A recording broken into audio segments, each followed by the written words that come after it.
Welcome to the dumbest smart guy podcast on the planet.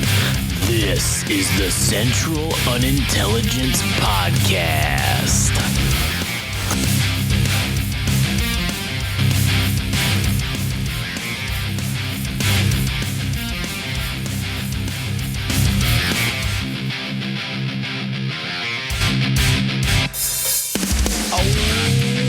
Yeah, welcome back, everybody, to another brand new episode of the Central Unintelligence Podcast. My name's Josh. I'm here today with good buddy Adam. Yes, hello. And today we're going to talk about this nonsense going on in Iran. That the continued new, whatever, I don't know, the new updates that's happened recently in the last 24 hours to 48 hours. And we'll see what happens. We're coming at you live from the studio known as hell in my garage where it's hot as balls, and I didn't wear deodorant today, so hopefully you can't smell. But anyways, all right, so you said you wanted to talk about something really quick before we get into this? Yeah. All right. So at this moment, it seems like England and Argentina are going to be playing each other in the World Cup. And I thought, oh, that's funny. This is probably the second time there was a skirmish or battle between these two countries.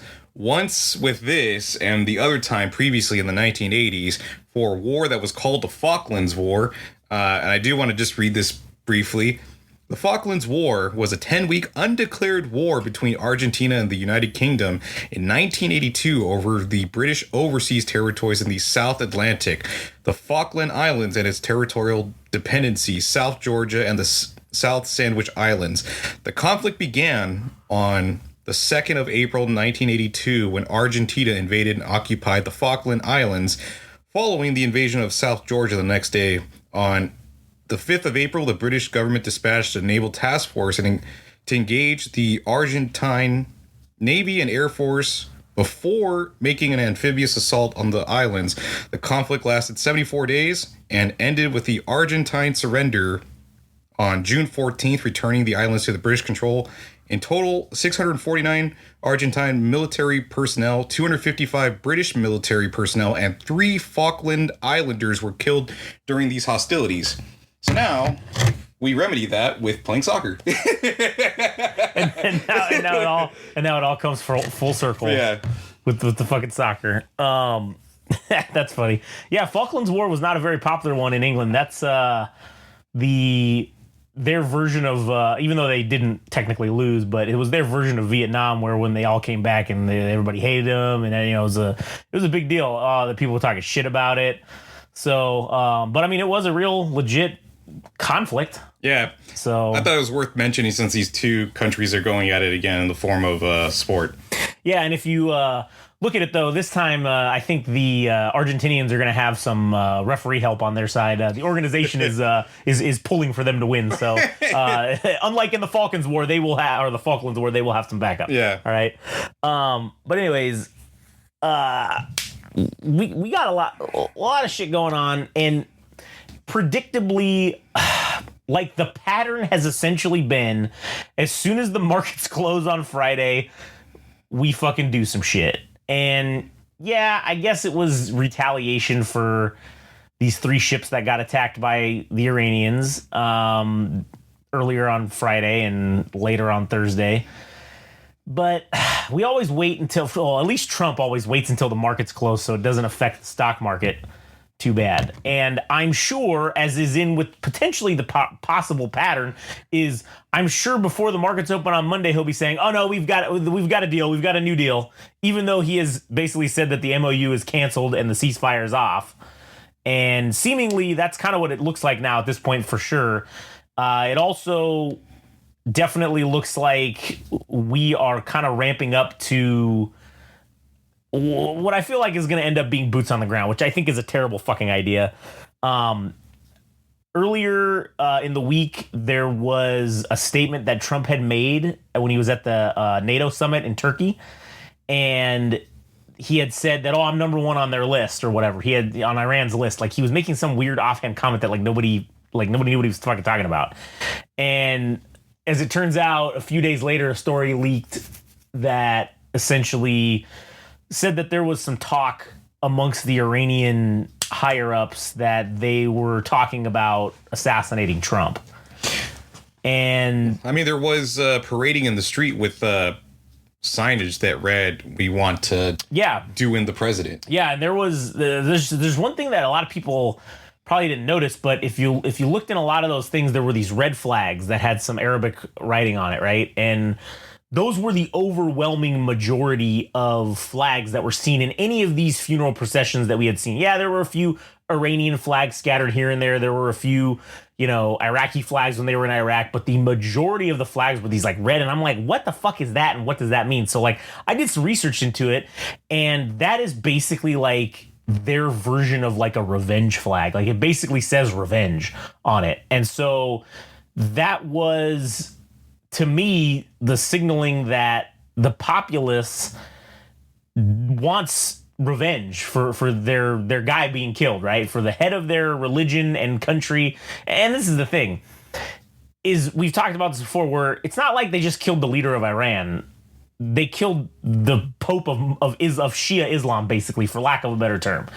And so it's kind of fucked up when you look at it, how we as Americans have this sort of like, I want to call it like an arrogance or like an expectation that, we can kind of do unto others and not expect anything to be done unto us, because we've been the superpower for the last, 75 years. And there really hasn't been anyone that could do anything to us to stop us otherwise. But when we get into this situation where we actively essentially assassinated the leader of a country and his entire, or a lot of his family, a lot of the upper heads of government and heads of state, heads of the military, and us sitting here and doing that, and then people seeing these quote unquote threats to Trump from Iran being just outraged and, how could they're not civilized. What if, like, let's just throw all this shit out the window. If some country, let's not even say it was Iran, if the Russians or the Chinese assassinated the president of the United States, like the Secretary of Defense, the fucking Secretary of State, let's say like a bunch of generals in the military and shit like that, we as Americans would be fucking we would be calling for the heads of whoever the fuck did that. And I would dare say that if something like that happened to us, 100% nuclear weapons are on the table. And this is where we kind of get into this weird situation now where Trump is apparently taking this seriously, because if you would notice, he flew in that pimped out new Qatari donated jet that they turned into Air Force One. He flew to Turkey in it. But when it was time to come back and we had started kind of doing these strikes again at Iran, kind of tit for tat type deal, he didn't fly home in that jet.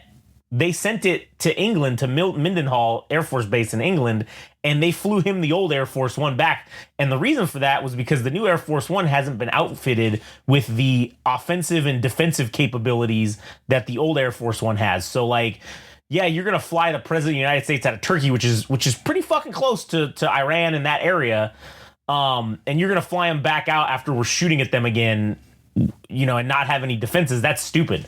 So I don't think that was their plan. I think they were gonna fly him out in that the new jet, like he flew in with.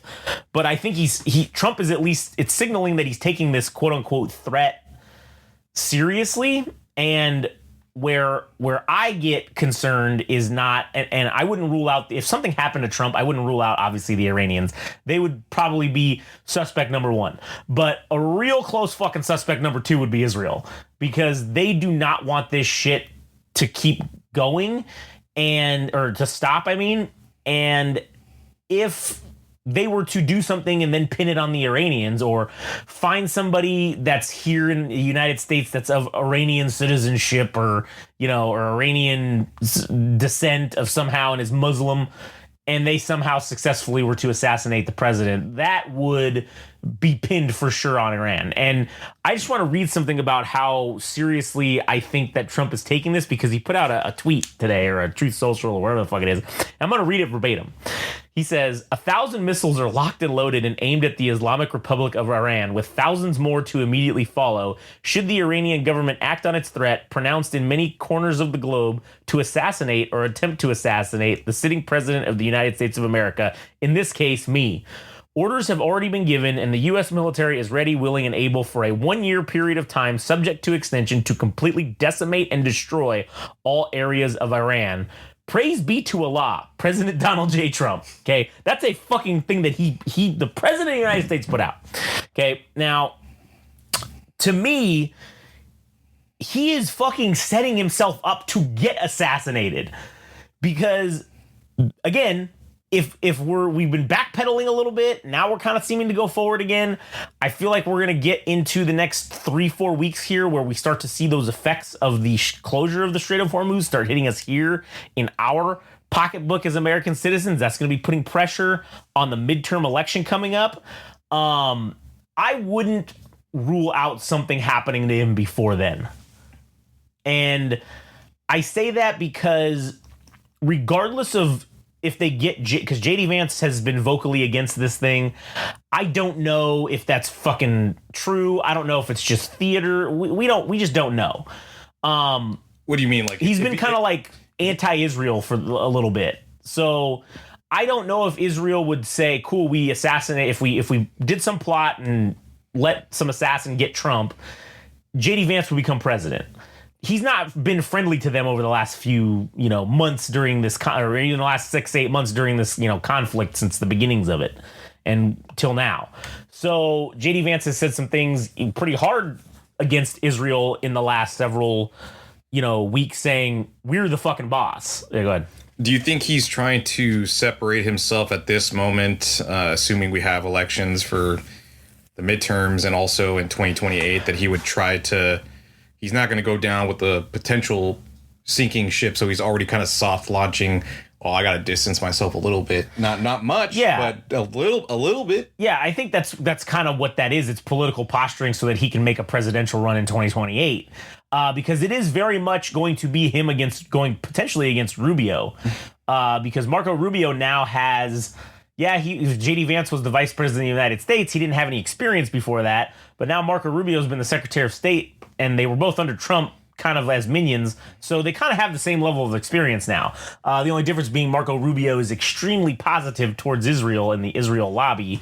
JD Vance has lately seemed to be going against that, but I don't know how that's going to fare out when we come to 2028. That's still too early to tell how that's going to work. I think if we look at what's happened previously, the IPAC and the Israeli donored congressmen and congress people, that primary they did on Thomas Massie, I mean, they got him out. I mean, they got their IPAC guy in, and so it's successful. They can just throw an infinite amount of money at any election and get the result and the desired outcome that they're looking for. That kind of proved it. So I don't know if going into, and here's the thing, I don't know if throwing money at shit when we have economic woes here during an election, if that is I don't know if that causes, it to negate all the money they throw at it. But I guess we're probably going to get to witness that if we do end up having elections here in November of this year for the midterms, because I'm still personally convinced that there's going to be some shit that happens that it's going to be some national emergency and they have to cancel the elections. I'm still convinced that that's probably going to happen. And with these weird setups now going down with Trump and everything, I kind of and that kind of brings me back to the point of if some country is deemed to have assassinated the president of the United States, I guarantee you nuclear weapons are on the table. Like 100%, that is an option. And quite honestly, I think that's going to be the option that gets used, because you can't. What's the point of having the nukes at that point? If someone can reach out and assassinate your president, then your response has to be a nuclear strike to say, hey, you want to fuck with us and assassinate the president? Cool. We're just going to drop nukes on your country. That's what I think the legitimate escalation table of response would be if something like that were to happen. And, you know, again, with Trump saying all this shit, and he says a lot of dumb shit, but there's every once in a while where you get like a kernel of real truth in that statement or statements that he makes and things that he says. And I think this statement that he made, along with his recent actions and whatnot, I kind of think it signals his fear, legitimate fear that, oh man, somebody's gonna get him. And you know, there's already been a couple of attempts that have not gone over, that have not succeeded. But you know, anything can fucking happen, and who the fuck knows? But as of right now, where this is headed, I mean, we've attacked a shit ton of things in Iran tonight on Saturday. Well, it's Saturday here in the U.S. And we just got done doing like another 180 or 200 fucking strikes. And the Iranians have sort of started their retaliation of striking back.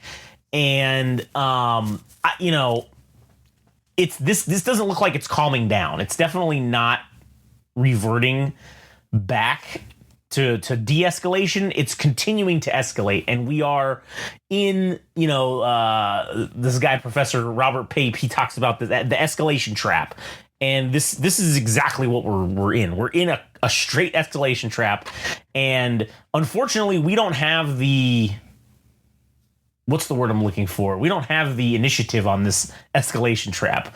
The Iranians have the initiative because they can control the strait. And there were reports that they sent out ships to mine the Omani side today because they're like, fuck it. You guys want to fuck around? Well, now you're going to find out. And the Ayatollah, the new Ayatollah, the son, he put out a statement today. Let me pull that one up real quick. Oh shit, I should have had it ready, but Ayatollah Khamenei statement today. He vowed revenge for his father, and he said, let me see, where's the post? Oh my God, nobody wants to put the post in there. All right, whatever. But anyways, he basically said that avenging his father was the demand of the nation, and it must certainly take place. And he said that it is the responsibility of any freedom-loving Muslim to do this.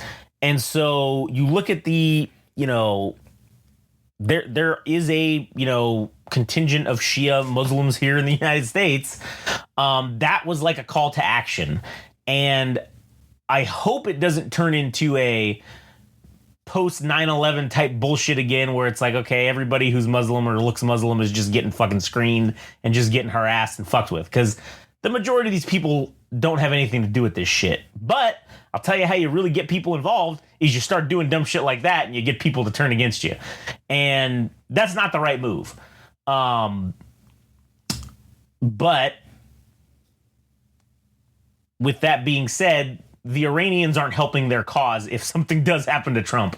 And that's what makes me the most concerned is all the rhetoric out of the funeral. That there was that big ass sign that said basically eliminate Trump, right? I don't want to say the K word because we'll get fucking taken down on YouTube, but that's what the sign said. The sign said to take out Trump, and there was a bunch of those and had pictures of his face on it and all kinds of shit. So we had all that rhetoric coming out. The new leader of Iran, or the current leader of Iran, makes that statement saying what he said, and now the stage is set for something to happen, and I wouldn't put it past the Israelis to make something like this happen.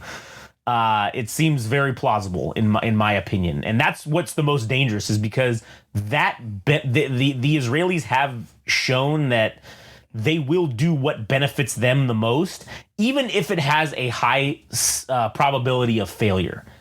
They're not going to just sit there and let something happen to them or let anything go by. When there's an opportunity for something to happen, they take that old SAS, you know, fortune favors the bold type maneuver, and they say, fuck it, let's roll the dice and see what happens.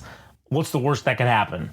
So, I wouldn't put it past them. So I would look for that to be something that happens in the coming weeks to possibly months, of at least there being some other kind of weird like attempt to take out the president. And when you look at the double standard, listen, sure, we don't want our president to get fucking assassinated regardless of how much we don't like him.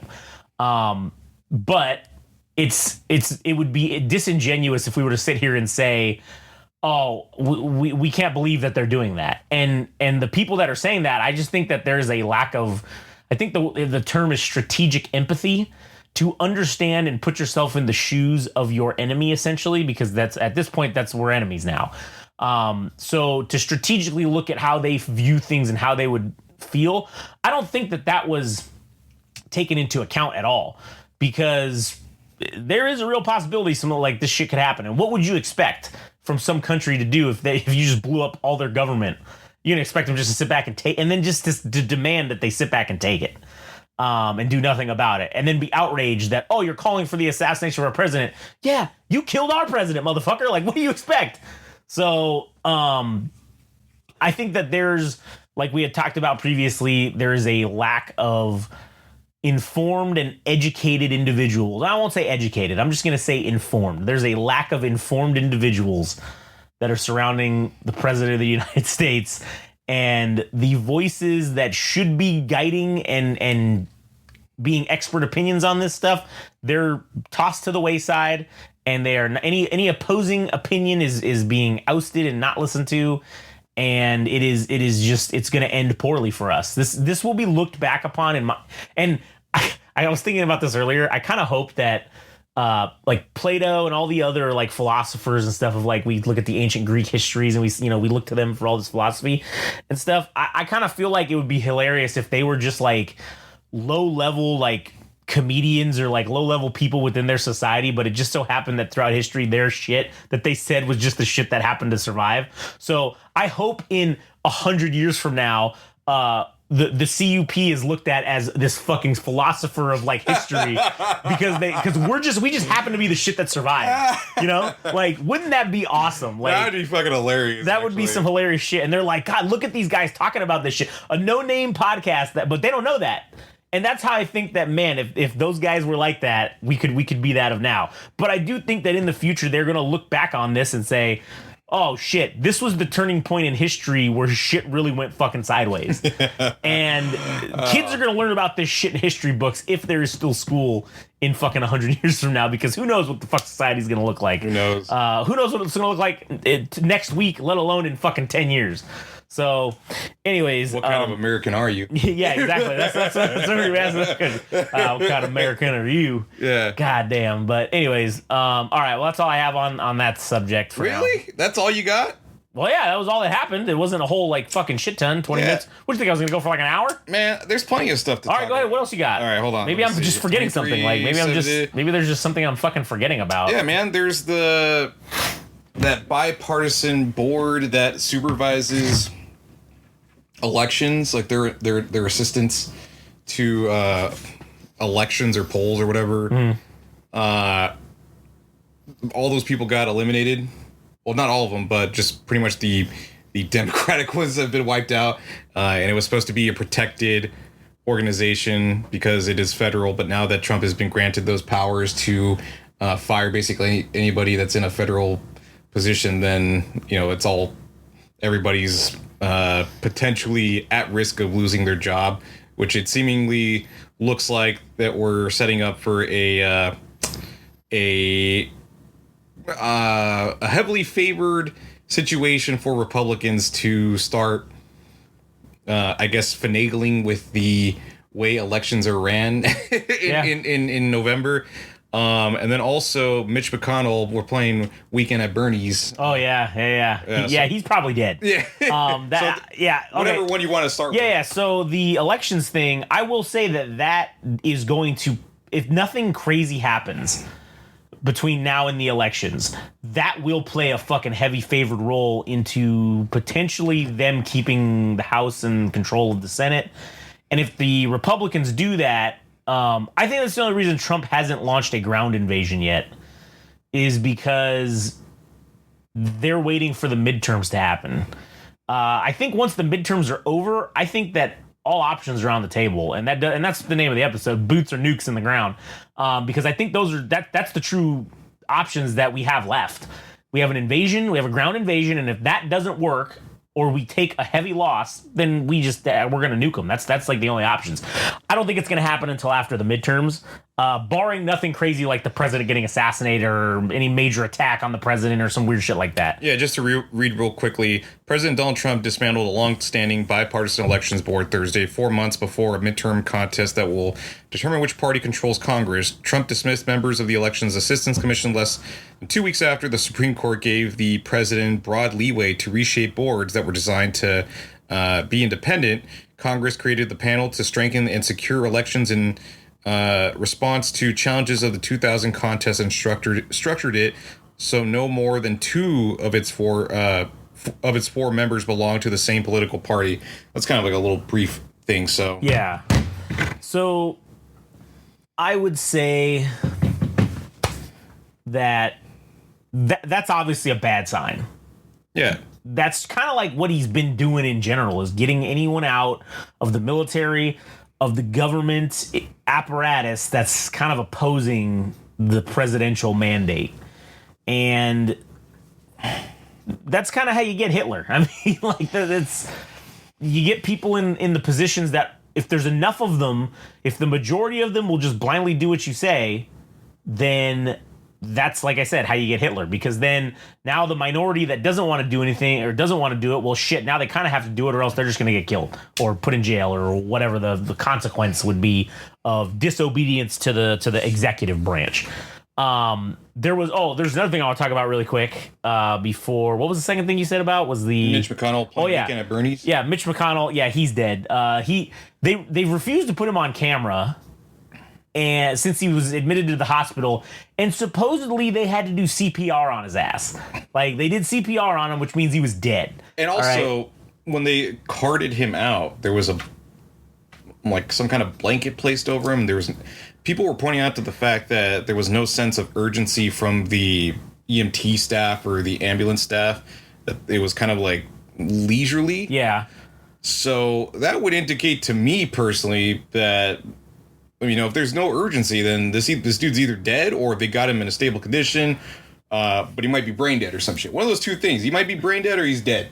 Yeah, it could. I mean, because he's technically a celebrity, I guess, for lack of a better term, he's a VIP or whatever you want to call it. Yeah, I can see why they cover him to, cover up who they're taking out. So I don't know if that's an immediate indication that he was dead. But yeah, the lack of urgency is saying, okay, they got him stable enough to where he was probably unconscious, but, breathing and his heart was beating again, maybe. Who knows if he's brain dead. His wife left to China, which I've been saying that I think his wife is a fucking spy for the Chinese government for a while. But I do think that that's convenient timing, because if he is brain dead and someone has to choose to pull the plug, it would be her. And if they're having communications issues getting a hold of her in China, they'll keep him alive. They're just trying to keep him in his. That's the reason why they're keeping him in his seat, because they have to keep him, quote unquote, alive until August 4th, or it would trigger them having to do a primary to happen in the upcoming election. Yeah. And what they're saying is that if they were to do that Thomas Massie would run as an independent and that he would win the seat. And so in Kentucky, right. And so that's why they're saying they're trying to keep this facade up at least until the 4th, because once you hit August 5th and he's dead, the governor can just appoint a replacement, and the governor will not likely appoint Thomas Massie. Fuck no, they won't. Be his deal, because he's on the fucking take, just like Mitch McConnell is and was. Yeah. So there's that. And then an additional thing that happened today was Ro Khanna, the Democrat representative from California, right? Yeah, went to Israel or Palestine or one of those areas, and was there on an official business as a sitting member of Congress or a sitting U.S. representative. and went and was detained by the IDF. Ooh. And they got video of this, and the IDF was basically telling them, yeah, we don't give a fuck who you are or why you're here, because they said, hey, the U.S. I'm a sitting U.S. congressman, and you need to fucking let me through because I'm on official business here. And they were on their way, I think, back to the U.S. consulate in Israel. Does that count as diplomatic immunity? Like if you're a member? If you were here in the United States, yes, we would be kind of giving you that. Now, I don't know how that works over there in Israel. I would assume it goes both ways. I would assume that would be quote unquote diplomatic immunity from whatever it is. But the IDF soldiers were pretty much just talking shit the whole time and just harassing a sitting U.S. congressperson. And I think that's like gonna draw the fucking line here. He's in the wrong club. He's not part of AIPAC. But that's the thing. That is gonna say, I don't give a fuck who you are. You don't fucking harass a sitting U.S. fucking congressman at all. Like, that's not cool. And if those dudes aren't fucking strung up publicly and fucking tarred and feathered, essentially, then that's just another example of Israel thinking that they're the boss. Or maybe even Israel is the boss. That's just an example of it. And yeah, he may not be in the club or whatever, but that's not a good look to do that to a sitting U.S. congressman. Yeah, especially when you're biting the hand that feeds you. Yeah, that is the hand that feeds you. So especially with this vote coming up for that NDAA fucking shit where they want to put the IDF combined with the U.S. military or whatever. It's a whole other thing. So very strange how that fucking happens. But anyways, what else you got? You got anything else? No, that's it. Yeah, all right. Well, it's good enough then. So, all right. Well, that'll be the end of the episode. So you guys can kick us up on the next one. I don't know what it's going to be. We'll see if any breaking news happens between now and next week. And I guess we'll go from there. But anyways, thanks for listening. And see you guys on the next one.